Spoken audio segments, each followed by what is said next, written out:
A special thank you to each of our subscribers who make this channel possible. Here's today's story. In a significant development in the ongoing conflict between Hamas and Israel, a ceasefire is set to take effect on Sunday at 8:30 a.m. local time, as confirmed by Qatar's foreign ministry. This announcement comes as a beacon of hope for many, as the war, which has lasted a staggering 15 months, has resulted in unprecedented casualties on both sides. Qatar's foreign minister, Majid al-Ansari, has urged the public to exercise caution and await further instructions from officials once the ceasefire commences. This will mark the second ceasefire agreement achieved during this brutal conflict, which escalated dramatically following Hamas's surprise attack on Israel on October 7, 2023. The Israeli cabinet has approved the ceasefire agreement, which includes provisions for the release of several hostages held by Hamas and a temporary halt to military operations in Gaza.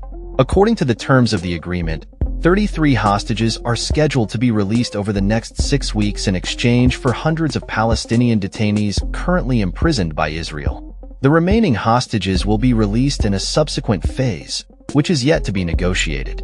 The war has claimed the lives of approximately 1,200 people in Israel, while Palestinian health officials report that more than 46,000 Palestinians have died as a result of Israel's military offensive. The staggering death toll has raised serious concerns about the humanitarian impact of the conflict, with many civilians caught in the crossfire. Despite the announcement of the ceasefire, tensions remain high, as sirens were triggered across central Israel on Saturday due to projectiles launched from Yemen, attributed to the Iran-backed Houthi movement. As the ceasefire approaches, key questions linger regarding the identities of the hostages to be released and the conditions under which this agreement will hold. Hamas has indicated that it will not release the remaining captives without a lasting ceasefire and a full Israeli withdrawal from Gaza.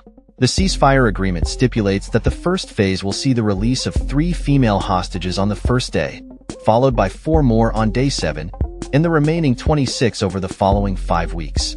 In addition to the hostage release, the ceasefire will allow Israeli troops to pull back into a buffer zone approximately 1 kilometer wide along the Gaza border, facilitating the return of displaced Palestinians to their homes. Many residents of Gaza have been living in dire conditions in makeshift tent camps, with urgent needs for humanitarian aid. The ceasefire is expected to usher in a surge of aid, with trucks lined up at the Rafah border crossing, ready to deliver essential supplies to the beleaguered population. The international community is closely monitoring the situation, hoping that this ceasefire can pave the way for a more enduring peace and address the humanitarian crisis that has emerged as a result of the prolonged conflict. As the clock ticks down to the ceasefire, many are holding their breath, praying for a moment of respite in a war that has brought immense suffering to countless families on both sides of the border. The hope is that this fragile truce will not only lead to the safe return of hostages, but also open the door for meaningful dialogue and a path towards a sustainable resolution to the complex issues that have driven this conflict for decades. That's all for this story. We upload videos every day covering many different subjects, so hit that subscribe button to stay informed. Thanks for watching.